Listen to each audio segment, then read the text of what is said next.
Oui, exactement. Beaucoup de personnes, vous le disiez, au moins une centaine de personnes, même plusieurs centaines de personnes ici présentes devant le lycée du Dauphiné à Romans-sur-Isère. C'est ici qu'étudiait Thomas, 16 ans. Une marche qui vient tout juste de démarrer il y a quelques minutes et on va aller en direction du stade Albert Donadieu. C'est là-bas que Thomas jouait au rugby. Il était même capitaine de cette équipe de rugby. Un trajet long d'1,5 km ici dans le trajet, eh bien, on ressent beaucoup d'émotions. C'est surtout une marche silencieuse. Il y a ici beaucoup d'étudiants, des joueurs de rugby et beaucoup de personnes portent un portrait de Thomas ou des banderoles avec quelques messages.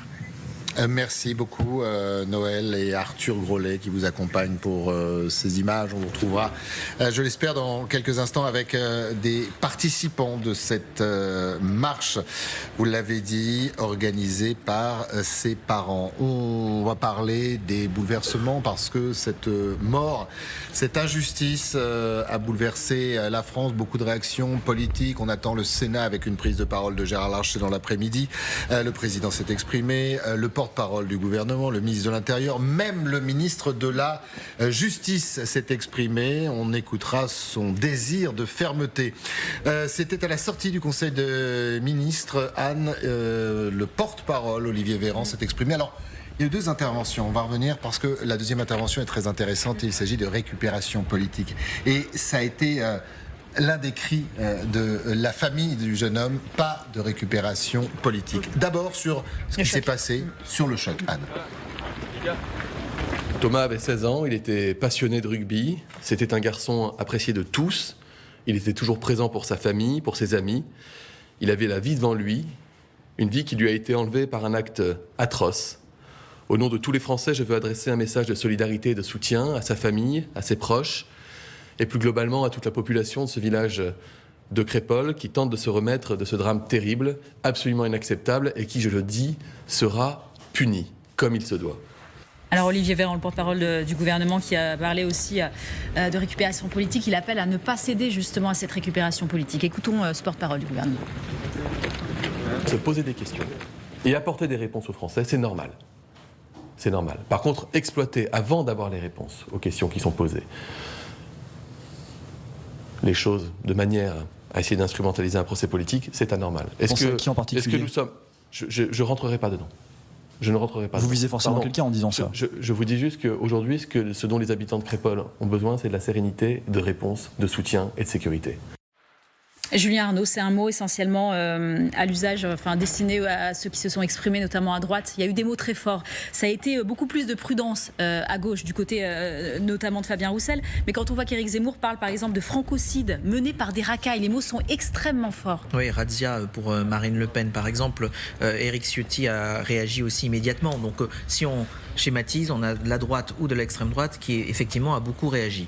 On voit les politiques dire attention, crier halte à la récupération politique. C'est vrai que si on donne les conclusions de l'enquête avant que l'enquête soit menée, c'est pas le rôle effectivement du politique. Il faut attendre. Ce qui n'empêche pas de pouvoir se poser des questions et de demander que des réponses soient apportées. Si on demande aux politiques de se taire et de ne pas réagir et de ne rien vouloir faire, c'est pas le rôle aussi du politique. Donc il faut savoir bien doser, quoi dire, que dire à ce moment-là. Ensuite, s'il parle de récupération, c'est que en parallèle, j'allais dire, du meurtre de Thomas, il y a eu aussi un autre fait divers qui s'est déroulé dans le Val-de-Marne, c'est l'agression d'un jardinier suite à des propos racistes qui ont été prononcés.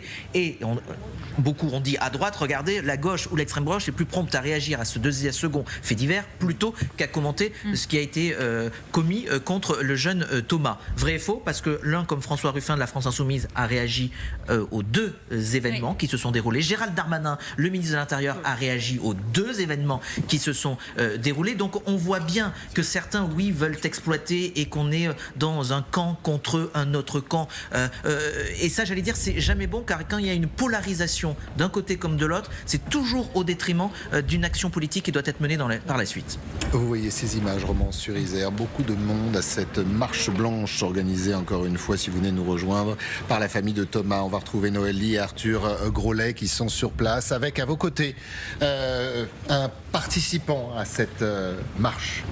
Non, mais c'est pas.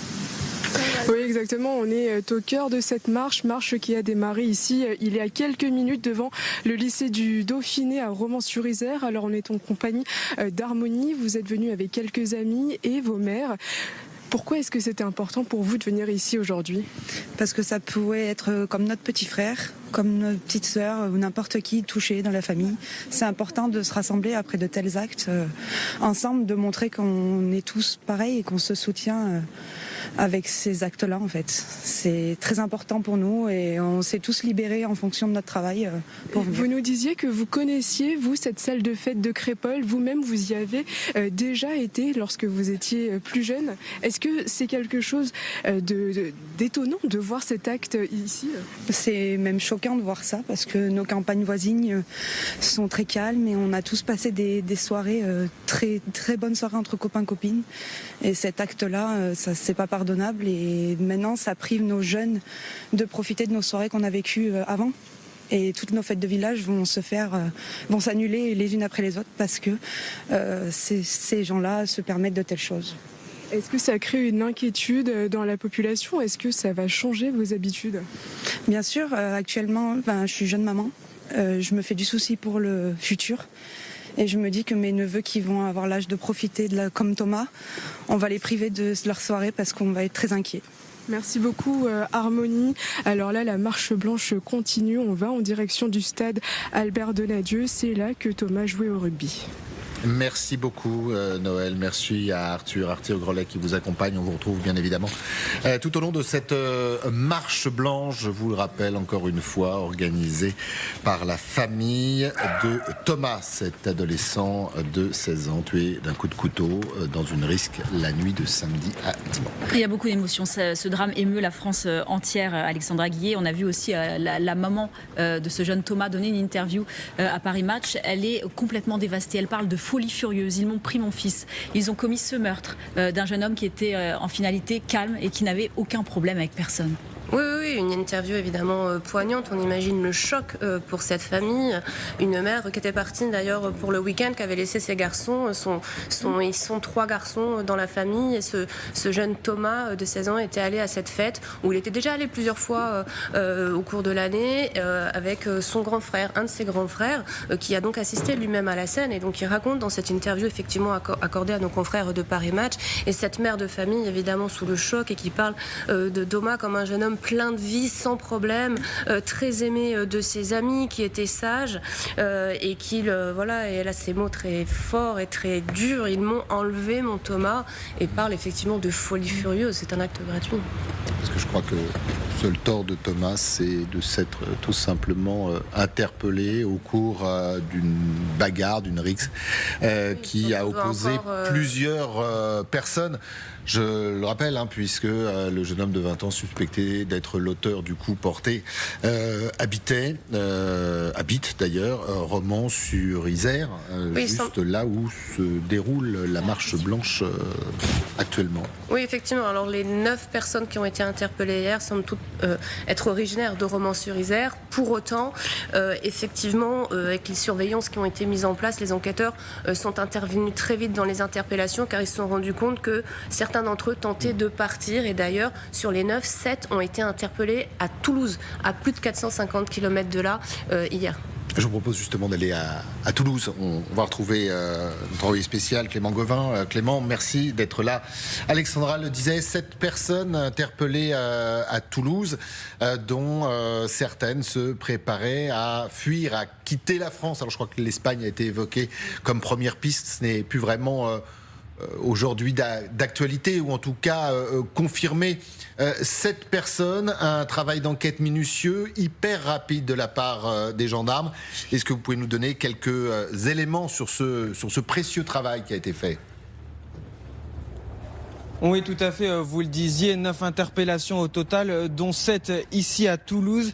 Et cela après une opération de police qui s'est déroulée sans incident, mais qui a été assez spectaculaire, comme va vous le montrer Koseila Bouch qui est avec moi, car imaginez-vous, ce sont 50 membres du GIGN appuyés par la section de recherche de Toulouse qui ont fait irruption sur le parking où nous nous trouvons.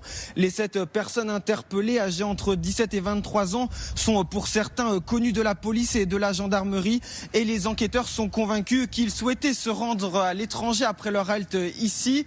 Alors ils ont été entendus durant une partie de la nuit ici à Toulouse avant d'être transférés ce matin dans plusieurs gendarmeries de la Drôme et à la section de recherche de Grenoble. Tous sont placés en garde à vue pour déterminer et confirmer l'implication et le rôle de chacun, des gardes à vue qui vont pouvoir durer jusqu'à 96 heures.